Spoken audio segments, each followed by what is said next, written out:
खरं खोटं करायचं असेल तर मंदिरात या असं भरत गोगावले म्हणतात। भरत गोगावले सुनील तटकरे यांच्यामधील राजकीय वाद आता विकोपाला गेलाय। खासदार सुनील तटकरे यांनी भरत गोगावलेंचं नाव न घेता त्यांच्यावर विविध आरोप केले होते आणि त्यावर आता गोगावलेंनी हे उत्तर दिलंय।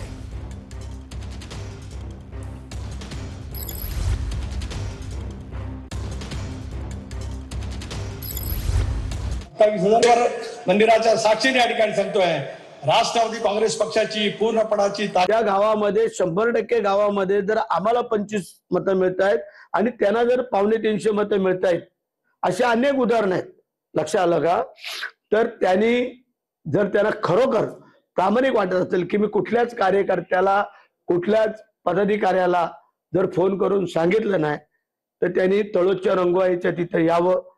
तळोशीला तिथलं 2 फुलं ठेवतो आम्ही, त्या ह्याला मनसाला सांगतो पुजाऱ्याला की बाबा जर मी यांच्यावर आरोप करत असेल तर माझं नुकसान व्हावं आणि ते जर खोटं बोलले त्यांचं व्हावं।